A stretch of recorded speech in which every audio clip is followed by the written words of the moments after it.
uma confusão com o argentino, jamais a gente pode ficar de fora, tem que ajudar os companheiros. Entre brigar e bater o pênalti, eu prefiro ajudar na briga. Em poucas palavras, Luiz Fabiano resumiu o espírito do futebol sul-americano. Digamos que os jogos aqui têm um temperinho a mais. Os times sempre entram com muita vontade, muita disposição e às vezes disposição até demais, e a coisa acaba escalando para mais pura e simples violência. Então hoje vamos compilar as maiores porradarias da história do futebol sul-americano.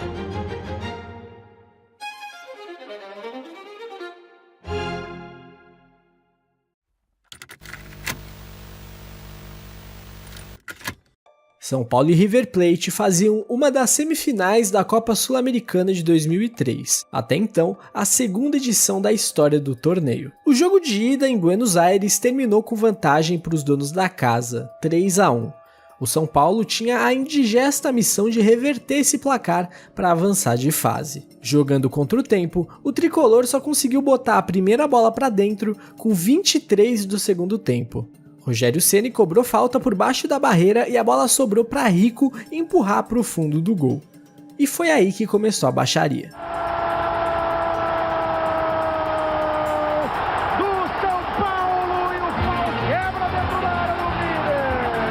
Quando os jogadores brasileiros foram pegar a bola para recomeçar o jogo rápido, o goleiro Constanzo e alguns outros atletas do River foram para cima impedir e segurar a bola, conseguindo matar um bom tempo nessa brincadeira. Mas a situação foi controlada e logo que o jogo voltou, Tardelli acertou um lindo chute e igualou o placar agregado. Agora, o São Paulo vencia por 2-0. No finalzinho do tempo regulamentar, Rico deu uma forte entrada e recebeu o cartão vermelho. Um argentino ainda foi expulso por reclamação. Mas foi no momento do apito final que o tempo fechou no Morumbi. E agora o pau quebra. Agora o pau quebra porque o jogador do River... O camisa 6 do São Paulo se estranhou com o argentino. Daí o camisa 2 do River foi pra cima e bateu no jogador do São Paulo. Daí surge Luiz Fabiano para ajudar na briga e tenta dar uma voadora nas costas dele. Daí corre de lá, chuta de cá e o goleiro reserva acerta uma voadora no camisa 5 do River. E como bem disse Kleber Machado... Aquela cena bonita, hein? Que beleza. Ao final da confusão, o juiz expulsou Luiz Fabiano e Jean pelo lado são paulino e Barrado e Pereira do lado argentino.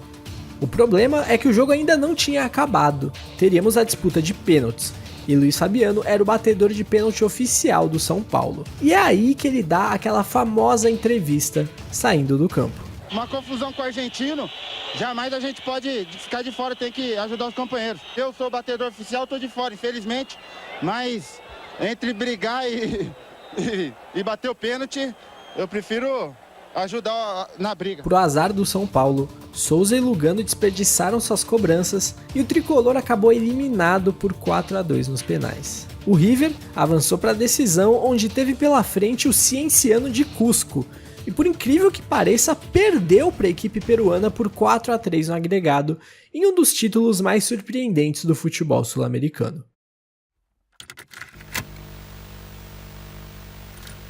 Na Copa Libertadores de 2013, Grêmio e o Huachipato se enfrentavam pela última rodada da fase de grupos. Se engana você que pensa que era um jogo de pouca importância. As equipes chegavam empatadas em número de pontos e apenas um deles passaria para os mata-matas. O jogo era lá em Talcahuano, mas foram os visitantes que abriram o placar, com um belo gol de Zé Roberto que contou com uma bela ajudinha do goleiro chileno. O Huachipato chegou ao empate aos 42 do segundo tempo em cobrança de falta, mas não conseguiu a virada a tempo. Com esse resultado, o Grêmio avançava pelo saldo de gols e deixava os chilenos pelo caminho. Porém, no pós-jogo, é relatado que o técnico do Grêmio, Vanderlei Luxemburgo, disse para o técnico adversário que eles já poderiam entrar de férias. Ele não gostou muito do que ouviu e partiu para cima do brasileiro, começando toda a confusão. Confusão, olha aqui, ó. O membro da comissão técnica do Huachipato tentando agredir. Agressão. Luxemburgo agredido. O alvo principal foi o Lucha, que tentou se esquivar com um passinho de capoeira, que acabou dando errado e ele escorregou no gramado, caindo no pé do policial. Jogadores do Grêmio sendo agredidos na entrada do túnel. Começou com a confusão com o técnico do Huachipato. Alguns torcedores invadiram o campo, mas a polícia chilena rapidamente interditou o acesso ao túnel que levava aos vestiários e a briga foi apartada. Foi tudo muito rápido, mas ela tem um lugar especial aqui nesse vídeo, só pela ginga do Pofechô. Um capítulo que merece ser eternamente lembrado aqui do futebol sul-americano.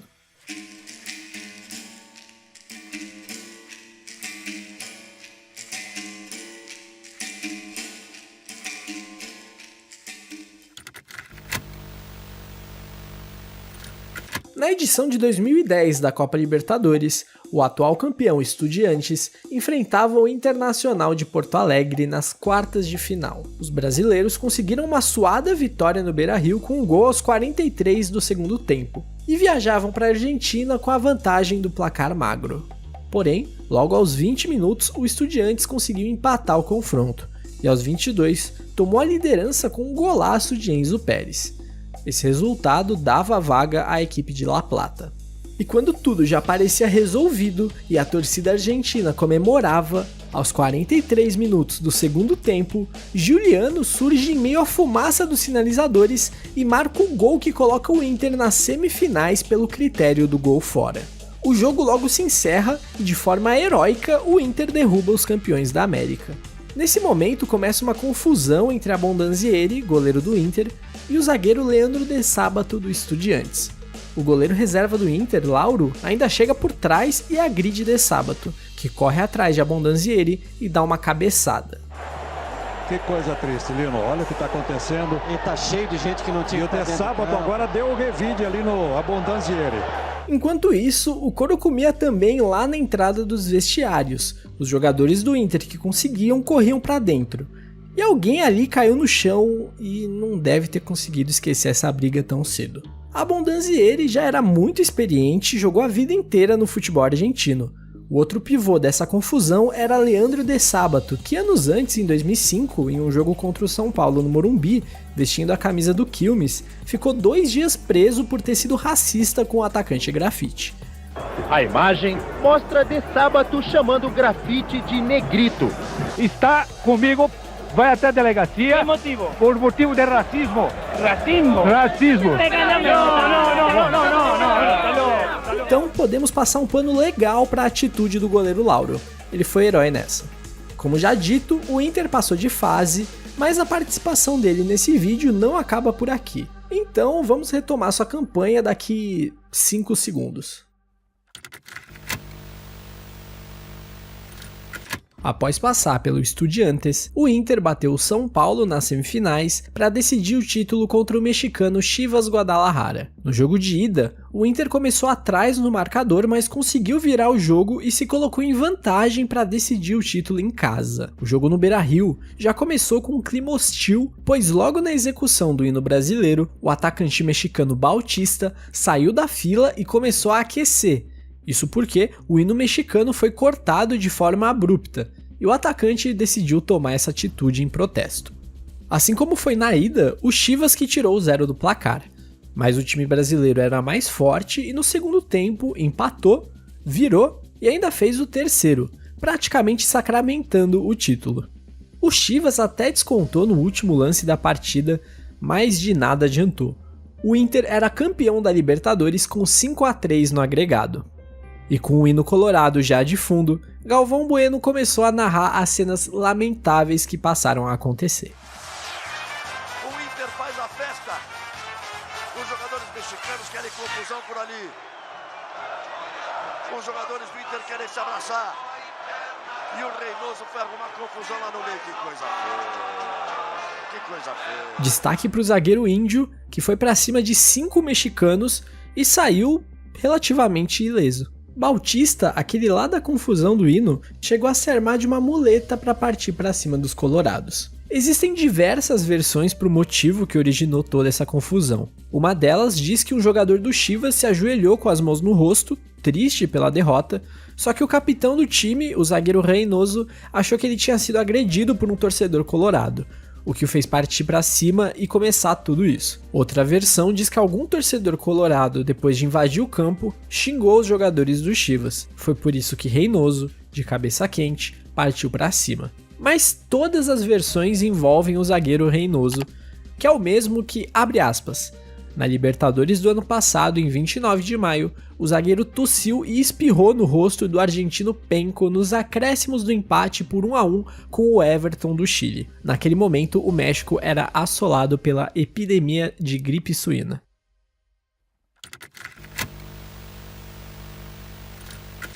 Depois da final de 2010, que terminou dessa forma lamentável, vamos avançar até a final de 2011, onde, adivinha só, também terminou em porrada. Santos e Peñarol chegavam à finalíssima. O jogo de ida no Uruguai não saiu do 0-0. Tudo seria decidido no Pacaembu. Demorou para sair, mas no primeiro minuto do segundo tempo, Neymar coloca o peixe na frente. Danilo amplia e o Peñarol desconta com um gol contra. Marcado pelo zagueiro Durval, que tem a incrível estatística de 2 finais de Libertadores e 2 gols contra. O Santos conquistava a América pela 3ª vez. Foi então que a cena do ano passado se repetiu. E no tocando, comemoração acontecendo, quando... Pera, tá acontecendo alguma coisa chata ali. Vai vir o nosso Uruguai, ó. A briga. A briga tá feia ali no meio. Eu falei antes. É sempre a mesma coisa. O que originou toda a confusão foi um torcedor santista que invadiu o campo e foi tirar sarro na cara de um jogador uruguaio. Ele saiu correndo atrás do torcedor até que os jogadores do Santos viram e foram defender o moço. E aí sobrou pra todo mundo que tava ali no meio. Não teve jeito, virou pancadaria. Depois da primeira confusão, a situação parecia ter sido controlada, chegou a galera do deixa disso, o Elano estirado no chão parecia ter levado a pior, mas até aí tudo bem. Até que já perto da linha de fundo, um jogador do Peñarol decide dar uma voadora no meio de todo mundo, o que deu início ao round 2. Esse muito mais brutal do que o primeiro. Não precisa disso, não precisa disso. Kleber, você desculpa, E os jogadores do Santos, e os caras continuam. Tem um tal de 14 ali que é o Aguiar, que encheu... Ainda na Libertadores de 2011, voltando para a fase de grupos, pelo grupo 3, o Fluminense chegava na última rodada como lanterna, com apenas uma vitória conquistada. As chances de classificação eram mínimas, mas existiam. Ele precisava vencer o Argentinos Júniors lá na Argentina e torcer para o Nacional não vencer o América do México em casa. Com o 0-0 se arrastando lá em Montevidéu, o Fluminense precisaria não apenas vencer, como vencer por 2 gols de diferença. Mas eles não eram os atuais campeões brasileiros à toa. Com uma mãozinha do goleirão argentino, o Fluminense conseguiu vencer por 4-2 e se classificou para as oitavas de final junto ao América do México. Mas foi após o apito final que começou o pega pra capar. Os argentinos partiram para cima dos jogadores do Fluminense. Tem briga, agora tem pancadaria. Agora é pancadaria generalizada. Tá apanhando ali o Conca. A polícia olha, nada de polícia. A polícia assiste passiva. Agora a pancadaria generalizada. O segurança do Fluminense está desesperado olhando pro policial e falando: vocês não vão fazer nada. E os argentinos estão vindo atrás do pequeno Conca. O time do Fluminense correndo pro gramado, corre, pro vestiário. Tenta ir pro vestiário. Briga generalizada aqui na Argentina. O Fluminense tenta correr pro vestiário. Demorou cerca de 1 minuto até a polícia tomar alguma providência e colocar panos quentes na situação. O Fluminense foi até as oitavas de final daquela edição, caindo de forma surpreendente naquela noite esquecível que ceifou 4 dos 5 times brasileiros. No meio da briga entre Fluminense e Argentinos Júniors, o narrador menciona: mais uma vez o time do Trolho briga com o time do Fluminense. Essa briga aconteceu na semifinal da Sul-Americana de 2009, no jogo de volta entre Fluminense e Cerro Porteño. O elo em comum é o técnico adversário, Pedro Trollio, que em 2011 era técnico do Argentinos Júniors e em 2009 estava à frente do Cerro. O jogo de ida daquela semifinal foi jogado lá no Paraguai, mas foram os brasileiros que saíram com a vitória. 1-0 gol de Fred. Agora que o Flu fez o mais difícil, bastava apenas segurar o resultado em casa. Mas não foi simples assim. O Cerro abriu o placar aos 6 minutos com Cáceres, e o jogo ganhava contornos dramáticos. A decisão ia se encaminhando para os pênaltis, até que aos 92 minutos, o zagueiro Gum deu uma de atacante e empatou o jogo. O Cerro foi desesperado para cima e Alan aproveitou o goleiro adiantado, driblou Barreto e botou o último prego no caixão do Cerro. O Fluminense está na final.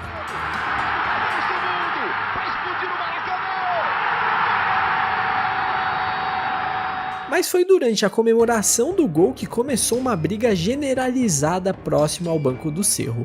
Briga feia mesmo. É difícil até de tentar falar quem fez o que ali naquele meio, porque era tanta gente dando pontapé espalhado que fica impossível. Mas o time do Cerro foi mandado pro vestiário na base do cacetete e o juiz encerrou o jogo ali mesmo. O único jogador expulso foi o goleiro reserva do Flu, Fernando Henrique, por agredir jogadores da equipe paraguaia. Na decisão, o Fluminense acabou derrotado pela LDU. Sim, de novo, eles perderam a Libertadores de 2008 para a LDU e no ano seguinte perderam a Sul-Americana, os dois de forma muito semelhante. E o pior é que hoje em dia isso seria impossível, porque não dá para ser campeão da Libertadores e jogar a Sula no ano seguinte. Opa, calma lá. Antes da gente ir para a próxima porradaria, eu venho aqui te pedir bem rapidinho para você se inscrever aqui no canal. 63% das pessoas que veem os vídeos ainda não são inscritas. Não custa nada, é absolutamente de graça e você dá uma força para o canal continuar crescendo cada vez mais e continuar produzindo conteúdo de qualidade aqui para o YouTube. Tem vários vídeos bem legais aqui, depois que você terminar esse, dá uma olhada lá que eu tenho certeza que você vai gostar. E bom, recados dados, perdão pela interrupção, vamos voltar para o vídeo.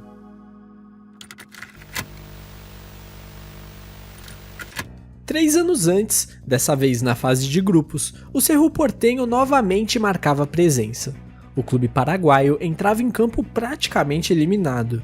Precisava de uma combinação bem complexa de resultados. Vencer o Palmeiras fora e torcer pelo empate entre Atlético Nacional e Rosário Central na outra partida. Mas o jogo, que começou truncado, não teve nada demais até o último lance do primeiro tempo, quando Baez montou em cima de Washington e deu início a toda a confusão. Começou um estranhamento, xingamento de lá, empurrão de cá, mas as equipes desceram para o vestiário relativamente em paz. Mas na volta ao campo, o juiz expulsa Douglas e Baez.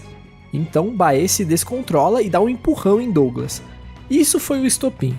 Não teve volta. A coisa saiu completamente do controle. São relatados 15 minutos de pura trocação entre as duas equipes. Selvageria pura. Inacreditavelmente, o juiz não expulsou mais nenhum jogador. E por incrível que pareça, Edmundo, que gosta de uma confusão e vai aparecer mais nesse vídeo, ficou apenas assistindo tudo. Depois de controlada a situação, os times disputaram o segundo tempo normalmente. O Cerro até conseguiu vencer por 3-2, um resultado ótimo se não fosse a vitória do Atlético Nacional no outro jogo, ou seja, foi tudo em vão. Esse placar acabou prejudicando o Palmeiras, que por ter tropeçado em casa acabou ficando com o segundo lugar do grupo e ao invés de pegar um adversário mais acessível, acabou caindo logo com o São Paulo nas oitavas de final, onde foi eliminado. Libertadores de 2004. O saudoso São Caetano fazia aquela que seria sua última participação no torneio. Eles não sabiam disso ainda e estavam vivíssimos. Nas oitavas de final era páreo duro. Caíram contra o América do México, equipe de melhor campanha na fase de grupos, que, adivinhem só, dividiu o grupo com São Caetano e venceu a equipe brasileira 2 vezes na primeira fase. E parecia que o filme ia se repetir quando Gonzalez abriu o placar para os mexicanos em plena Anacleto Campanella. Isso até Anderson Lima cobrar falta do meio da rua e fazer um golaço para igualar o marcador. Gol que contou com uma colaboração do goleiro Ochoa. Sim, aquele. Oviedo ainda marcou contra e o São Caetano foi para o México com o placar vantajoso de 2-1. No Azteca, os mexicanos abriram o placar e igualaram o agregado no primeiro tempo, mas o São Caetano não se intimidou e buscou o empate. Nos acréscimos, Silvio Luiz dá aquele migué para matar tempo e Blanco, o jogador do América, dá uma cotovelada em Anderson Lima. A briga só não começou aí porque a turma do Deixa Disso conseguiu adiar. O problema é que após o apito final que sacramentou a classificação do São Caetano, um gênio achou que era uma excelente ideia imitar uma águia, o mascote do América, lá no Azteca lotado. Óbvio que a galera de lá não digeriu legal e começou uma batalha campal ali em terras mexicanas. Silvio Luiz sai correndo e consegue espaço em meio aos pontapés e se joga no túnel do vestiário. Enquanto isso, o goleiro reserva do São Caetano entra em uma trocação sincera com o massagista do América. Logo, chega o reforço dos companheiros. A esse ponto do vídeo, eu acho que eu começo a entender a real função de um goleiro reserva. Reparem que é a terceira ou quarta vez que o arqueiro suplente está completamente envolvido na briga. Provavelmente pelo tamanho também. Então é sempre bom ter um goleiro reserva bom de porrada. Não demorou muito para os torcedores começarem a invadir o campo. Teve até carrinho de mão sendo arremessado. A polícia, no meio disso tudo, tentava controlar a situação, mas sem muito sucesso.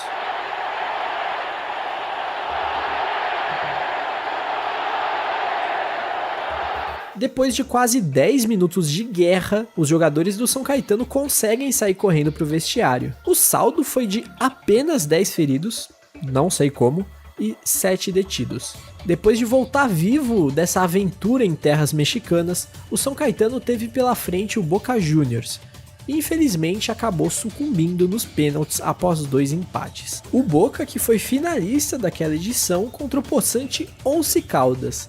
Agora, imagina se o São Caetano passa. Mas calma que a gente ainda vai falar mais dessa Libertadores nesse vídeo. Após eliminar o São Caetano, o Boca Juniors teve pela frente o River Plate, um super clássico valendo vaga em final de Libertadores. Era o maior duelo entre as duas equipes até 2018. A ida foi disputada na La Bombonera, e era um jogo violentíssimo. Como qualquer Boca e River, para falar a verdade. Aos 28 minutos, Schiavi de cabeça coloca o Boca na frente. 4 minutos depois, em uma falta no meio do campo, Cassini e Galhardo se estranham. Nem de perto um dos lances mais brutais da partida, mas o juiz decide por expulsar os dois atletas. Depois da indignação com o árbitro, quando os jogadores estavam saindo do campo, eles voltam a discutir. Se até então não tinham um motivo bom para expulsar os atletas, eles resolveram dar um.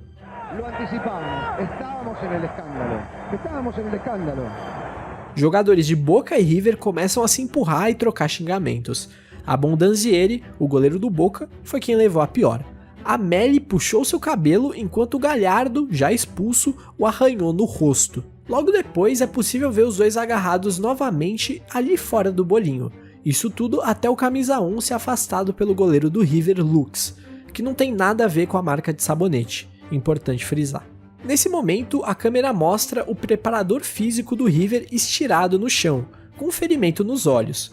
O repórter diz que foi em um confronto com o Esqueloto, camisa 7 do Boca. As comissões técnicas a essa altura já estavam ali no bolo.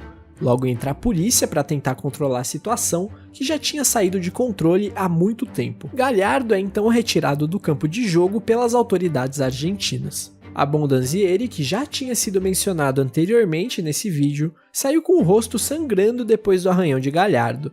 E mesmo com tudo isso, o juiz não expulsou mais ninguém nessa confusão. Foram mais de 10 minutos de paralisação e o jogo foi retomado como se nada tivesse acontecido. Não deu nem 5 minutos depois de tudo isso, e Garcê deu uma entrada criminosa no jogador do Boca e foi expulso. Mesmo com um a mais e jogando em casa, o Boca não conseguiu ampliar a vantagem. Embora até tenha feito um gol mal anulado e teve um pênalti não marcado pela arbitragem. No jogo de volta foi o Boca que ficou com a menos. O River então aproveitou e empatou a série.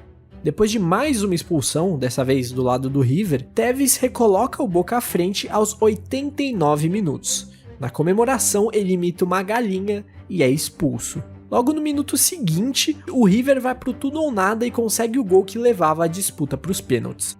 Nas penalidades, Maxi Lopes desperdiça a última cobrança do River e o Boca vence por 5-4, eliminando o rival e se classificando para a decisão da Libertadores. Depois de toda essa guerra para eliminar o maior rival na partida mais importante da história do clássico até então, o Boca via o Once Caldas se tornar o seu adversário na final ao surpreender o São Paulo do outro lado da chave. Após 2 empates, o Boca foi para sua terceira decisão de pênaltis seguida e perdeu para a equipe de Manizales. O que mais me impressiona, fora o fato do Once Caldas ter saído campeão, é que o Boca tinha acabado de eliminar São Caetano e River nos pênaltis. Daí contra o Once Caldas, eles não só perdem, como eles perdem de 2-0. O Boca perdeu 4 pênaltis, não acertou nenhuma cobrança. Eu nunca vi isso. Doideira.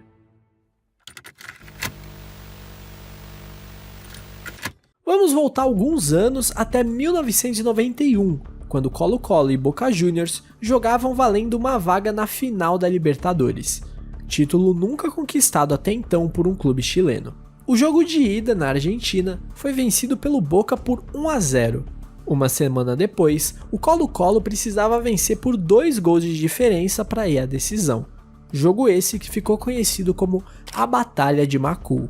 O Boca conseguiu segurar o resultado favorável até o segundo tempo, mas com 20 minutos da etapa final, Martínez abriu o placar para os donos da casa. Praticamente no lance seguinte, o Colo-Colo amplia 2-0. Agora eram os chilenos que estavam se classificando. Reparem a quantidade de fotógrafos e pessoas que invadem o campo no momento do gol. Então, isso acontece porque para intimidar os argentinos, a direção do clube chileno conseguiu infiltrar torcedores disfarçados de fotógrafos e repórteres no campo.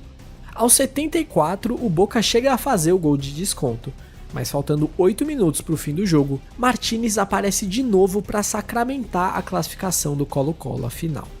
Na comemoração, a TV passava o replay do terceiro gol, quando os repórteres chamam desesperados. Uma bataola espetacular no campo de juego, le estamos escuchando. Sí, algo escandaloso. Abud vino y botó una cámara con la cual estamos transmitiendo nuestro canal, la botó al foso y realmente es escandaloso. Vino, agredió a nuestro camarógrafo y también a la gente que estaba en la asistencia. As câmeras da TV pouco mostram, então eu tenho que me basear mais nos relatos do que aconteceu. Um jogador do Boca foi buscar a bola dentro do gol, mas os torcedores do Colo-Colo, que estavam como fotógrafos, invadiram o campo e esconderam a bola. Nesse momento, o preparador físico colo-colino empurrou esse jogador do Boca no fosso do estádio. Ele então começa a agredir os cinegrafistas e torcedores da equipe chilena que ali estavam. Aí o circo estava armado já. Os jogadores do Boca foram para cima, tinha a polícia, os torcedores do Colo-Colo e muitas câmeras e equipamentos sendo quebrados. A poeira só foi começar a baixar quando a polícia chilena entrou com os cachorros no campo.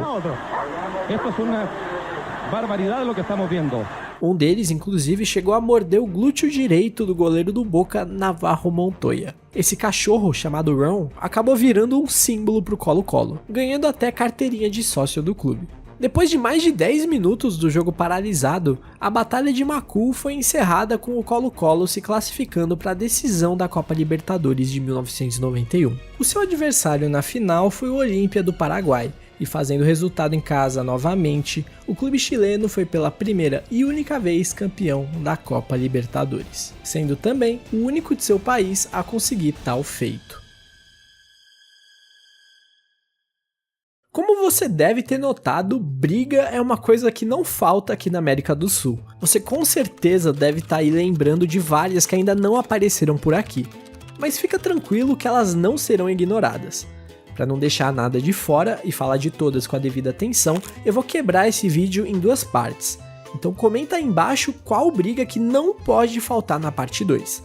Lembrando que estamos falando apenas de jogos válidos por competições sul-americanas, ou seja, Libertadores, Sul-Americana, Recopa ou qualquer outra que já tenha sido extinta. Essa primeira parte vai se encerrando aqui. Se você curtiu, não se esqueça de curtir e se inscrever para não perder a sequência. A parte 2 vai sair ainda esse mês, então fiquem ligados que assim que eu terminar de editar, eu solto ela para vocês. Se você curtiu essa primeira, eu tenho certeza que você vai curtir a parte 2 também. Bom, minhas redes sociais estão aí na tela se você quiser me seguir, porque por hoje foi isso. Valeu, tamo junto!